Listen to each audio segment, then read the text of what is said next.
The road leading to the house was narrow and winding, swallowed by trees that leaned too close.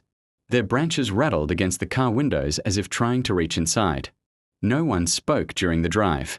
Every time the headlights swept across the forest, shadows stretched like living things, crawling back into darkness the moment light passed. Finally, the car stopped. The house stood at the end of the gravel path, looming against the night sky. Its windows were dark, its paint stripped by decades of storms. Some shutters hung loose, swaying slightly even though the air was still. The front door tilted off balance, as if it had been forced open countless times and never repaired. "Looks worse than the pictures," Mark muttered, slinging his backpack over his shoulder. "Exactly why it's perfect," said Claire, her grin wide though her voice trembled. She was the one who found the place online. Abandoned 30 years, no record of owners, no one willing to step inside. A magnet for thrill seekers. Behind them, David and Lena exchanged uneasy looks. Neither wanted to admit how much the sight of the house unsettled them. The silence around it felt wrong, too heavy, too still. Not even the usual chirping of crickets. They stepped onto the porch. The wood groaned beneath their weight. Claire turned the rusty knob and pushed the door open. It didn't resist. It swung wide, as if welcoming them. Inside, the air was stale and damp.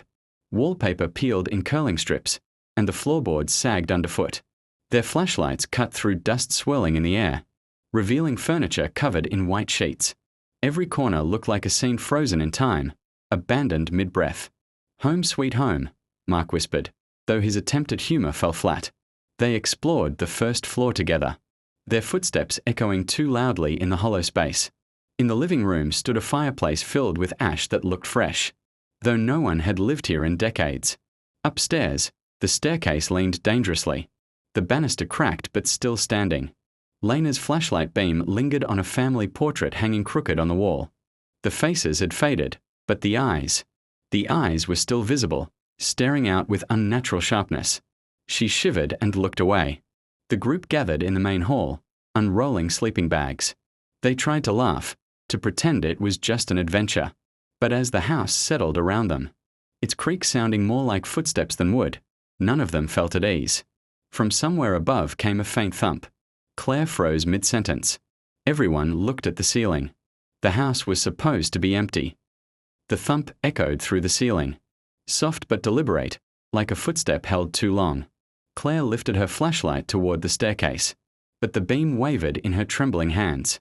"It's just the house settling," David muttered, though his voice carried no conviction. Mark smirked, trying to hide his nerves. "Then this house weighs as much as a person." No one laughed. They decided to stay on the ground floor, dragging their sleeping bags closer together in the main hall. Safety in numbers. Still, every creak of the floorboards above felt personal, like someone was pacing just out of sight. Hours crawled by. The group spoke in whispers, then fell silent, straining to hear. At last, exhaustion overcame them one by one. Only Lena stayed awake, lying stiff on her sleeping bag. Her eyes locked on the shadows stretching along the cracked ceiling. Sometime after midnight, the noises changed. The pacing stopped. In its place came a slow dragging, as though something heavy was being pulled across the floor above them. Dust sifted from the ceiling, drifting into Lena's hair. She squeezed her eyes shut, her breath shallow. Then, silence. When she opened her eyes again, she wished she hadn't. A shadow moved across the far wall, long and distorted. It didn't belong to anyone in the room. It glided smoothly, without the jerks of human motion.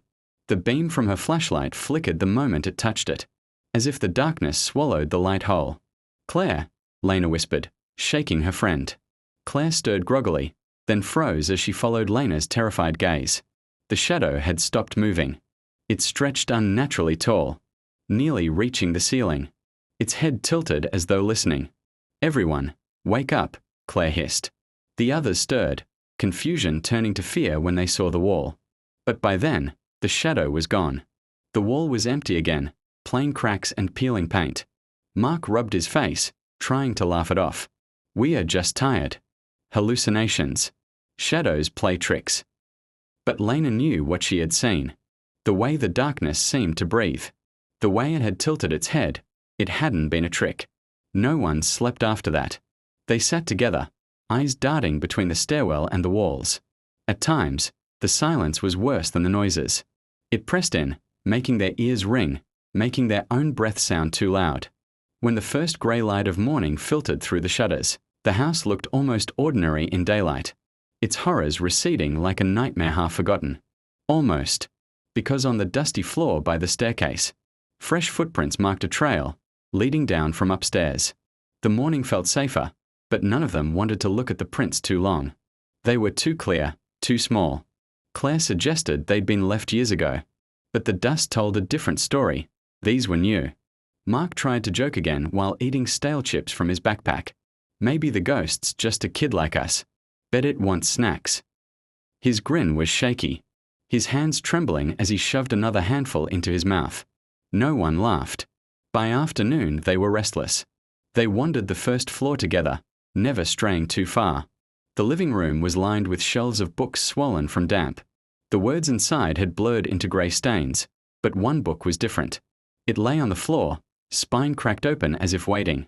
Claire picked it up. Pages whispered as she flipped through, soft, like someone breathing in her ear.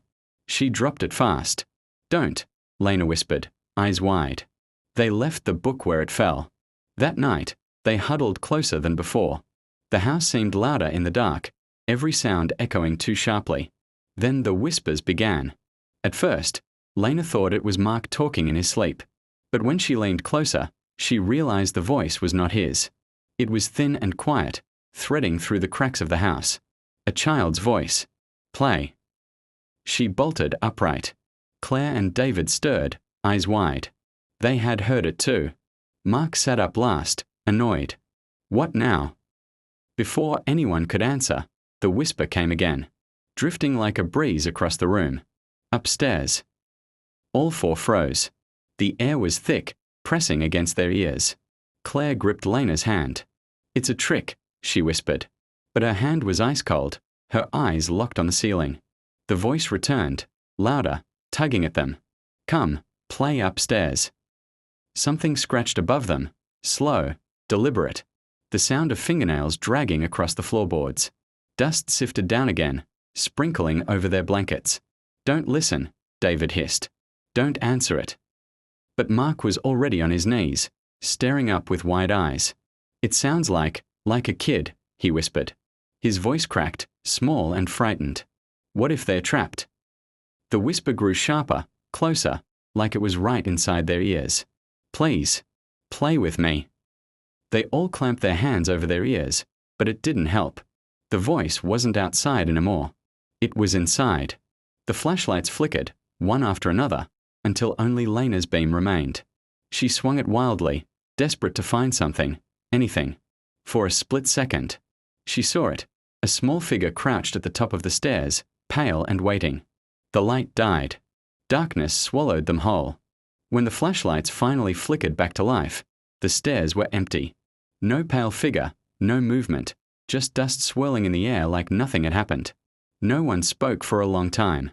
Their breaths came fast, shallow, like they were afraid even of making noise. We should leave," Lena whispered. Her voice cracked, small and desperate. But Claire shook her head. "We can't. The storm's still out there. No signal. We'll get lost in the woods." They knew she was right. Still, every part of the house felt wrong now, heavy with something watching. The next morning, they decided to search upstairs together. Maybe if they faced it in daylight, it would seem less terrifying. The stairs groaned under their small steps.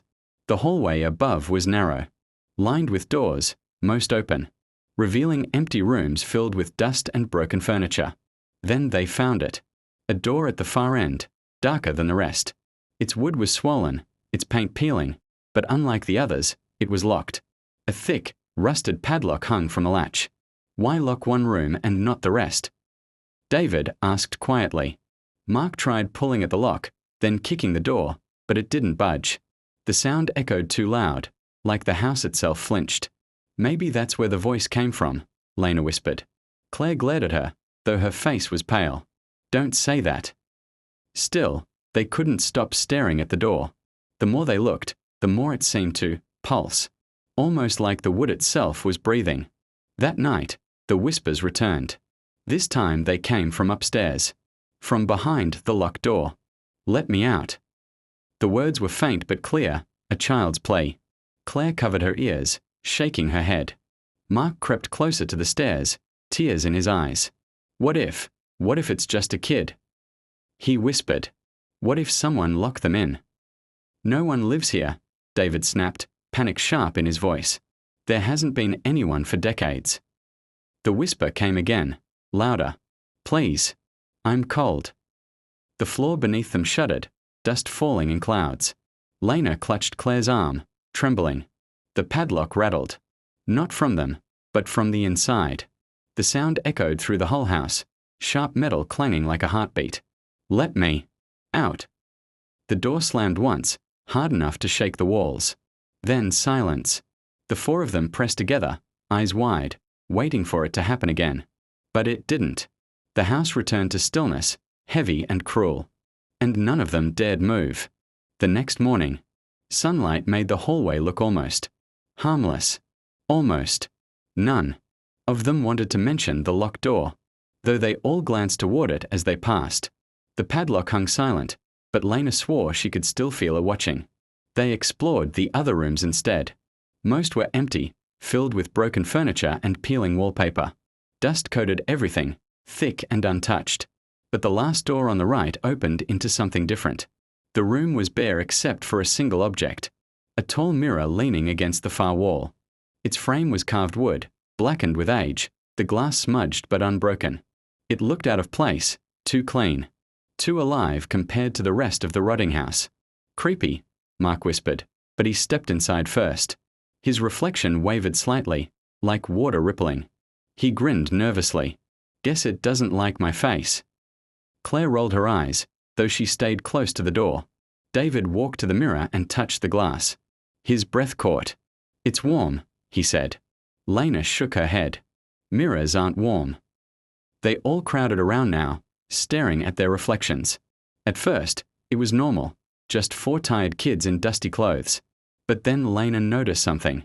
Their reflections weren't moving right. When she tilted her head, hers lagged behind by half a second. When Claire raised her hand, the reflection's smile lingered too long. "Did you see that?" Lena whispered. "No," Mark said quickly, though his voice was tight. They all stared harder. The reflections looked back. Their smiles grew wider, though no one was smiling in the room. "Stop looking," David said, pulling Claire back. But she was frozen, her eyes locked on the glass. Her reflection leaned closer, pressing its hand against the other side of the mirror. Claire's breath hitched as her own hand lifted, as if pulled by strings. "Claire!" Lena grabbed her arm and yanked it down. The reflection's grin twisted, sharp and unnatural. The glass shivered, a sound like ice cracking. Then it stilled, the reflections snapping back to normal. No one spoke. They backed out slowly, leaving the mirror room behind, the air heavy with something unfinished. That night, Claire woke to the sound of glass tapping. Soft, repetitive. She sat up, heart pounding, eyes darting around the dark hall. From upstairs, faint but clear, came the sound again. Tap, tap, tap, like fingers against glass. They didn't talk about the mirror the next morning. None of them wanted to. But Claire's eyes looked different, dull, distracted. Like part of her was still trapped in the glass. The group tried to keep busy. They searched the kitchen, opening cupboards filled with cracked plates and rusted pans. Dust clung to everything. Mark kicked at the floor, pretending not to notice the silence between them. "Let's just stick together," David muttered. "No wandering off. Not even to the bathroom." Everyone nodded, but it didn't last. That night, the house seemed to hum. A low vibration, barely there, like a song through the walls. Lena clutched her blanket, whispering for Claire to stop fidgeting, except Claire wasn't moving. She was already gone. Panic ripped through them. They scrambled up, calling her name, flashlights darting across empty corners. No answer. The echo of their voices felt swallowed, muffled, as if the house didn't want her to hear them. Then Lena saw it. The footprints in the dust. Small, bare, leading away from the sleeping bags. Upstairs. They followed, The air grew colder with each step, their breaths visible in the beams of light. The footprints stopped at the mirror room. The door stood open. Inside, the mirror waited. Its surface rippled like water. And there, clear as day, stood Claire. She pressed her hands against the glass. Her eyes wide, mouth moving soundlessly. Her reflection copied perfectly, but the real Claire was inside. No, no, no, Lena whispered, pounding her fists against the mirror. It was solid. Cold. Claire's lips moved faster. Desperate, but no sound reached them. David pulled Lena back. His face was pale, his hand shaking. We can't help her. Mark shouted her name, tears streaking his dusty cheeks. The mirror shimmered, then stilled. Claire was gone. Just their own terrified faces staring back. They ran, tripping over each other, slamming the door shut. None of them wanted to stay near that room another second. But as they collapsed downstairs, gasping for breath, Lena realized something. The whispering hadn't stopped. It was louder now. And this time, it sounded exactly like Claire. Let me out. The house felt heavier after Claire disappeared. Every corner seemed to lean closer, listening, waiting. The four remaining huddled in the main hall, whispering. None of them wanted to talk about what happened in the mirror room. Not really. David finally broke the silence. We can't just stay upstairs. We need to see the basement. Maybe it'll tell us something. The stairs to the basement were hidden behind a narrow door in the kitchen, almost invisible behind a curtain of cobwebs. Mark pulled it open. Cold air spilled out, carrying a damp, earthy smell. The darkness seemed to breathe. They switched on their flashlights. The basement walls were rough stone, wet in places, as if the house itself was sweating. The stairs creaked under their small steps, echoing in the hollow space. Everything was still, until they noticed the walls. They weren't straight. They bulged slightly, warped like the house itself was alive. Shadows clung to the corners, deeper than darkness should allow. Lena reached out, touching the stone. It felt warm, almost pulsing, like a heartbeat. What is this place? She whispered, backing away. They moved deeper. Rusted tools lay scattered, some with dried blood, some with marks that looked fresh. The basement seemed to stretch, too long, too wide. Their flashlights didn't reach the end. The darkness swallowed the beams whole. Then they heard it, whispering again, soft but urgent. Not Claire this time. Something else. A voice that seemed older, rougher, yet high-pitched, like it belonged to a child who had waited too long. Come closer. Mark froze. David grabbed his arm. Don't go any further. But curiosity was stronger than fear. One step, then another. The whispers followed, circling them. Dust lifted from the floor, swirling into shapes that vanished when the light hit them. Lena's flashlight caught movement in the far corner. Something crouched there, too small to be human, too fast to track. Its eyes glowed faintly, reflecting the beam like coals. Suddenly, the floor beneath them shifted. Not like it was collapsing, more like it was breathing.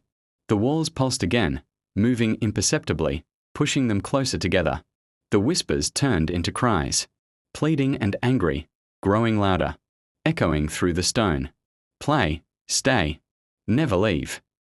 They ran, stumbling up the stairs, slipping on the damp wood. When they reached the kitchen, gasping and shaking, the basement door slammed shut behind them. And from below came a low, slow chuckle. After the basement, none of them spoke.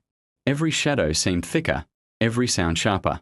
Lena kept glancing at Claire's empty spot, imagining her face in the mirror, smiling back at them. It was wrong. That night, as they huddled in the main hall, Mark shivered and rubbed his arms.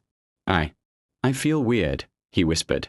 His words were shaky, softer than usual. David frowned. Weird how? Mark didn't answer. He just stared at the wall, eyes wide and unblinking.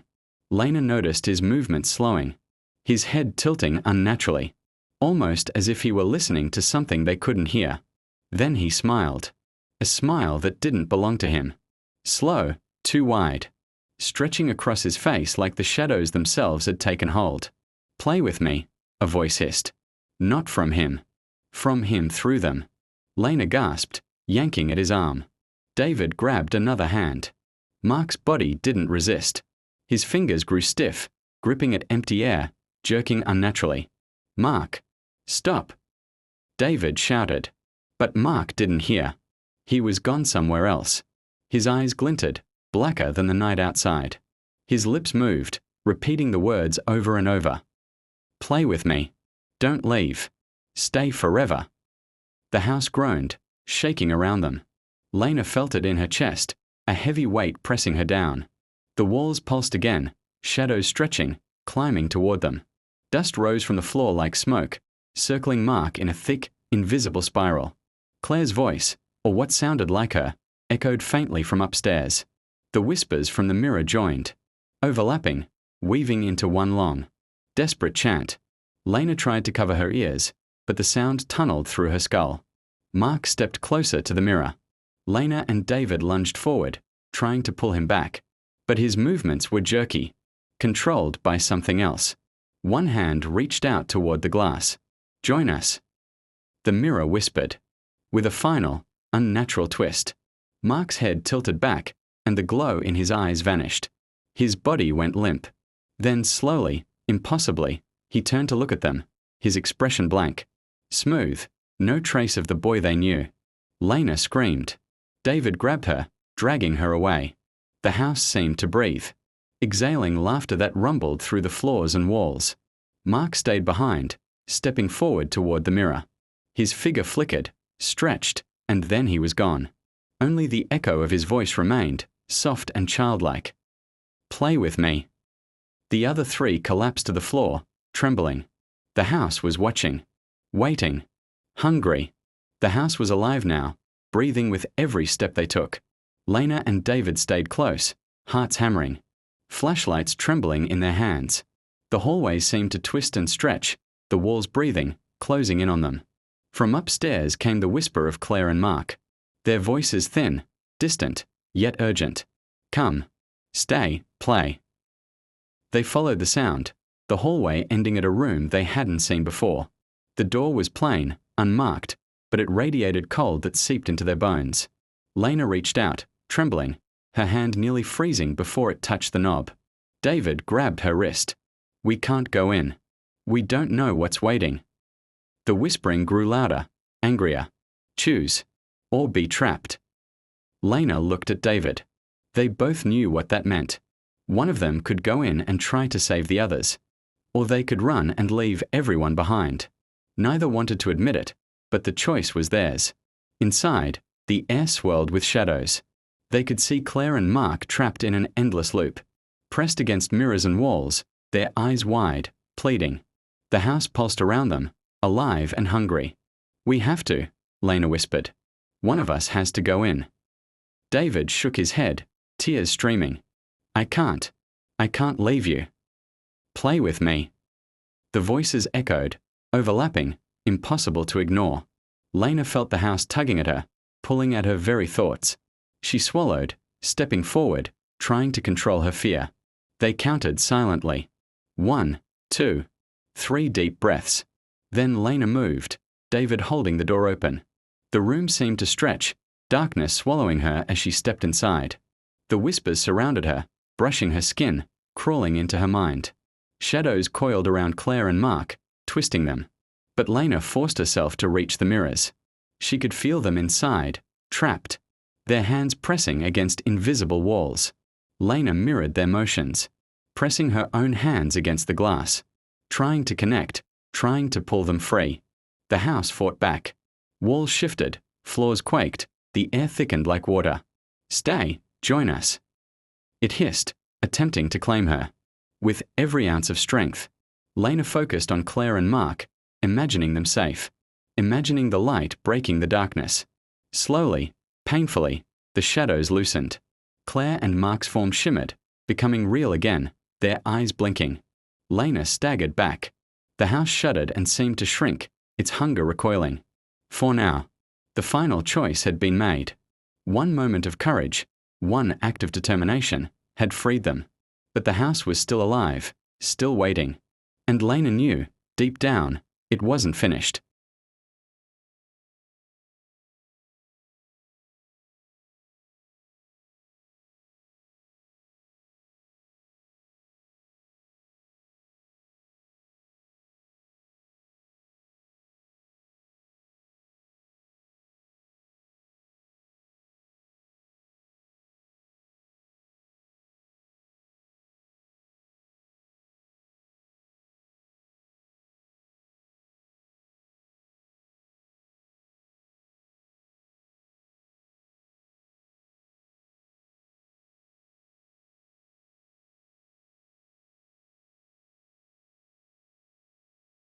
The house was quiet now. Too quiet. After Lena freed Claire and Mark, they had run, tripping over each other, stumbling through hallways that seemed to twist and breathe. Dust swirled in their wake, and shadows lingered in every corner. For a while, they thought they had escaped. They reached the front door, lungs burning, hearts pounding. The morning light spilled through the broken windows, and it almost felt safe. Almost. Then David stopped. His eyes were wide, staring at the hallway behind them. The walls seemed to ripple, shadows stretching toward them like fingers. From the locked room, the whispers returned, softer this time, more deliberate. Stay, come, never leave. Run. Lena screamed, grabbing Claire and Mark's hands. They bolted down the steps, but David didn't move. Something held him, rooted to the floor.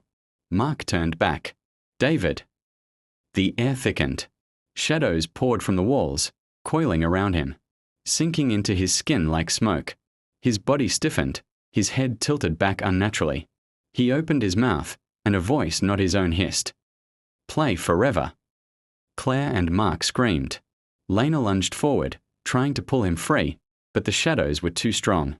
They swallowed him whole, leaving nothing behind except the echo of his voice. Panic surged. The front door loomed ahead, light spilling onto the gravel path outside. They ran, stumbling, lungs burning, until the house fell behind them, silent, still, as if it hadn't been there at all. They didn't stop running until the forest swallowed the path, until the trees blocked the view of the house.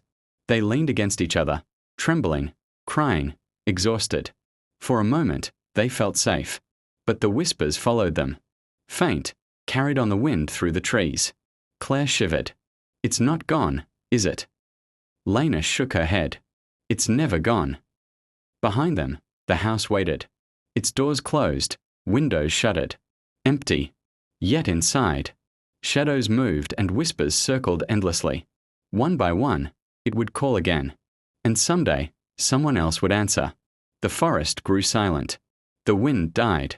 And in the distance, faint but unmistakable, a child's laugh echoed, chilling and hollow. Lena's eyes widened. Somewhere deep inside, she knew the house would never stop waiting. And she knew it would never forget.